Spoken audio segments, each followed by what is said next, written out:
كل معايير الصحافة تسقط أمام نظرات أب يحلم بأن يسد رمق أطفاله الجوعى.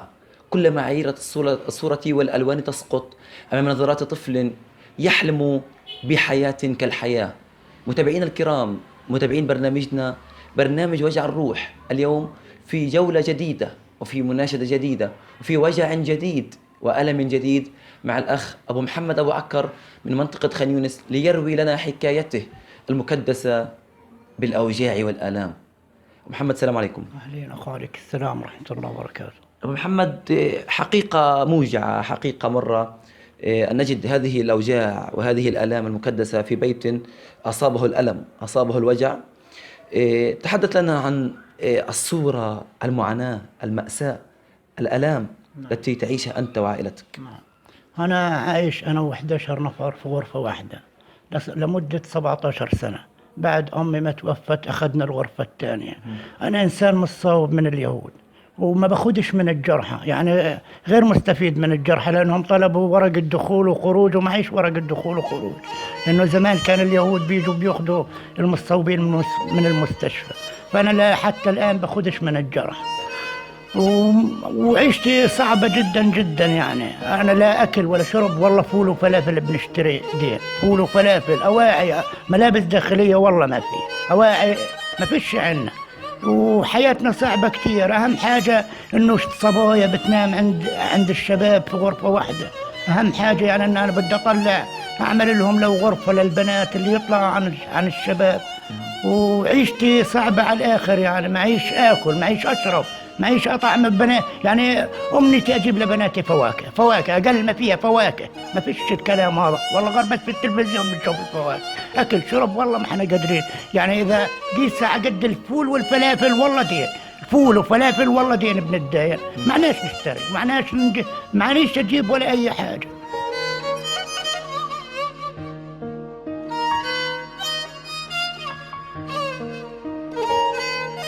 أنا كان من المفروض قبل الانقسام يعطوني دار من وكالة الغوث، يعني أجوا لي من غزة قالوا لي أنت بتوافق نبني لك دار؟ قلت يا عمي كيف بوافقش، هان صار الانقسام وما عطونيش دار.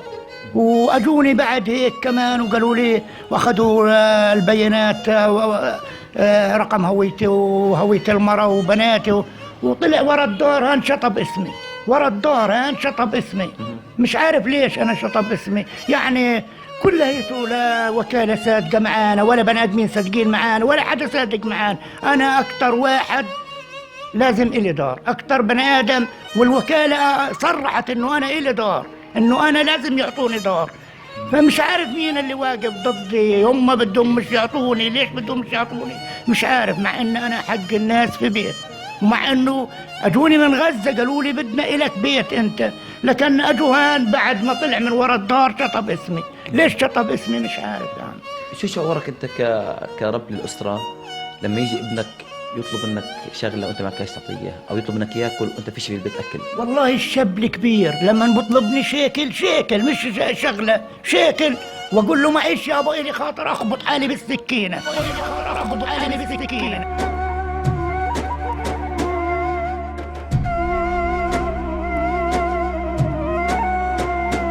أقسم بالله بنتي قعدت عن المدرسة يا عمي أواعي، ما عنهاش أواعي مصروف ما فيش إلها، مش عارف شو أعمل يا عمي. بس أنا بطلع على رب العالمين، والناس أهل الخير هم اللي بيساعدونا يا عمي، والله ما في حدا بيساعدنا غير رب العالمين، ما حدش بيساعدنا. وأهل الخير، الدكانة دين، الخضرة دين، اللحمة دين، كل حاجة دين، كل عيشتي دين في دين. أنا نفسي أشتري لأولادي بنطلون وبلوزة، وأشتري لأولادي بنطلون وبلوزة، أشتري لأولادي أواعي. طب أنا إنسان مصاب بالرصاص في رجلي لليوم وباخدش من الجرحى، بيقولوا لي بدك تجيب ورقة دخول وورقة خروج من المستشفى. طب ما فيش معي ورقة، طب ما أكبر دليل إنه الرصاص في رجلي يا عمي، أكبر دليل إنه الرصاص في رجلي لليوم. يعني بياخدوني على المستشفى، صور أشعة، بصوروا بتطلع الصورة معي إنه الرصاص قاعد في رجلي. طب إيش بدهم أكتر من هيك دليل يعني إنهم عشان يعطوني إنه أنا جريح. شو اسمك؟ قمر. قمر، ما شاء الله عليكي. طيب عمو، شو نفسك بشغلة تعمليها؟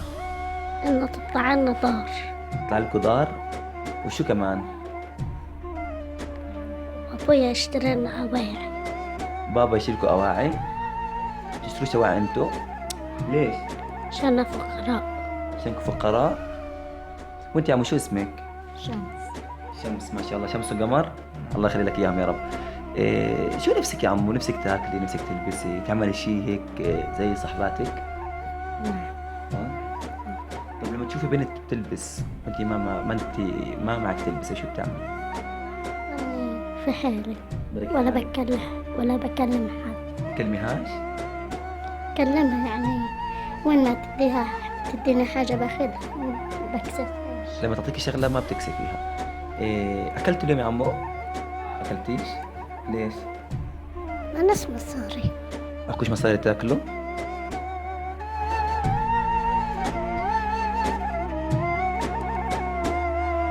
انا ما فيش عندي ولا حاجه، انا ما عنديش ولا اي حاجه، انا محتاج كل شيء، يعني على سبيل المثال باب للغرفه ما فيش، باب للمطبخ ما فيش، باب للحمام ما فيش، اواعي عند الاولاد ما فيش، اكل ما فيش، فواكه والله بنشوفها في التلفزيون، فواكه نفسي اجيب لاولادي فواكه، نفسي يبقى معي مصاري واعطي ابني، نفسي في كل شيء، في كل اواعي، والله اواعي داخليه معنا، اواعي داخليه معنا، نفسي انا اعطي بناتي، نفسي اعطي اولادي، نفسي اطلع بناتي الصبايا من الغرفه اللي نايمين مع الشباب، نفسي اخليهم يناموا لحالهم في غرفه، مش قادر اعمل ولا اي شيء، وانا متصاوب، يعني انا اكثر حاجه لازم يساعدني السلطه نفسها، ابو عباس نفسه يساعدني، لانه انا متصاوب بالرصاص في رجلي، مش عارف ايش اعمل، انا غرفتين 11 نفر عشت في غرفه واحده 17 سنه، انا ما شفتش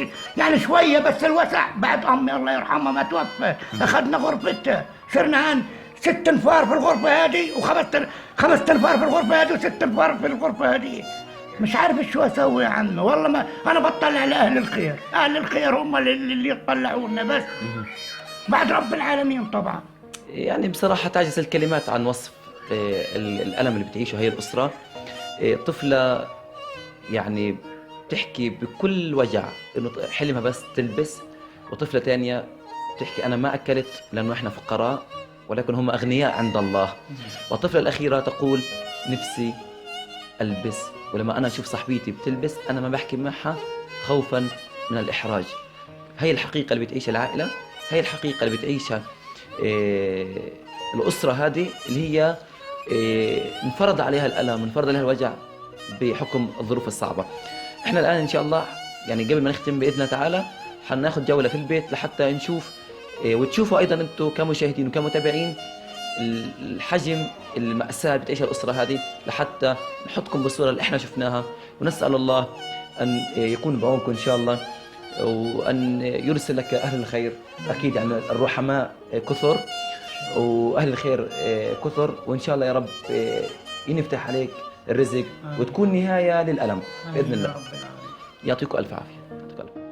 متابعينا الكرام، دعونا نتجول في داخل البيت حتى نرى حجم المعاناة وحجم المأساة اللي بتعيشها العائلة هذه. أنا صراحة بيت لا يصلح للعيش، لا يصلح للسكن، حتى الحمقى أعزكم الله يرفضوا العيش في هذه الثكنة، وهذه الذي لا يصلح أن يحمل اسم بيت.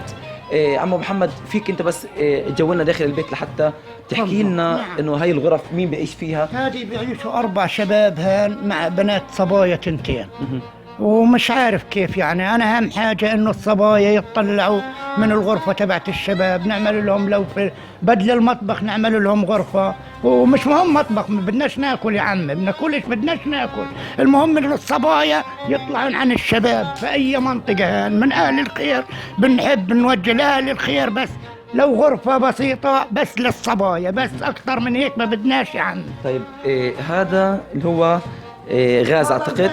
اقسم بالله العلي العظيم من ناس من اهل الخير، اقسم زلمه رمي قلت له بدي اياه قال لي خذه صلحته ب100 شيكل وهي موجود وطلع، هو يمكن له صار 2 3 الحين. من اهل الخير كمان الغاز هذا، والجره كمان زي هيك. طيب هان شو في هان؟ هان ما فيش ولا حاجه، هاي هان في المطبخ ملوش باب، هان هان الميه، تصريف الميه منهلان في نص الدار. هاي المطبخ لا باب ولا غرفه ولا حاجه. هاي الحمام، هذا المطبخ. هو مش مطبخ، هو بس اسم مطبخ، هو لا يصلح ولا لحاجه، لا مطبخ ولا غير مطبخ. هذا ما مش مطبخ، بس هو احنا بنقول مطبخ، بس هو مش مطبخ يا عمي. طيب الثلاجة وين؟ فيش ثلاجة، هاي في الغرفة الأولاد وخربانة الثلاجة، كمان الثلاجة من أهل الخير، يمكن لها 5 سنين الثلاجة وخربانة، بتقدر تصورها تروح تصورها كمان تشوف. طيب هذا اللي هو التواليت الحمام؟ نعم هذا الحمام، هذا الحمام، تصور الحمام. فيش بواب، هذه كانت كل الدار. يعني حتى الحمام، حتى الحمام يعني هذا حمام طيب الباب وين؟ ما فيش له باب؟ فيش باب. يعني ما له باب؟ والله ما له باب، يعني لما واحد يدخل جوا لازم واحد يتحرك عشان ما حد يدخل عليه. يعني تعليق لكم، يعني ما في أي تعليق بوصف هاي الحقيقة اللي انتم بتعيشوها يعني بصراحة. طب وين المية اللي هون؟ المية اللي هون وين؟ فيش مية. كيف؟ فيش مية، من غير مية، بالبريد من ورا. بالبريد؟ البريد ايش بدنا نعمل؟ يعني صراحة بيت بعود للزمن القديم صراحة. والله يعني بقينا ننام على العتمة، إلا لجنة الزكاة هي اللي جابت لنا، لجنة الزكاة هي اللي جابت لنا اللي تركبت لنا اللي، ومن ناس أهل الخير هم اللي راحوا للجنة الزكاة وقالوا لهم روحوا يا عم على دار راتب أبو عكر. شوفوا ناس بتنام على العتمة، شمع والله معنا، أقسم بالله كان شمع ما في شمع على العتمة، على الكشافات، على الجوال الواحد بتطلع عشان يمرق. والله في من أولادي بخاف في الليل يصل الحمام من العتمة، وبناتي والله كذلك الأمر كان بخاف أن يصل الحمام. ايش بدنا نعمل؟ لكم التعليق.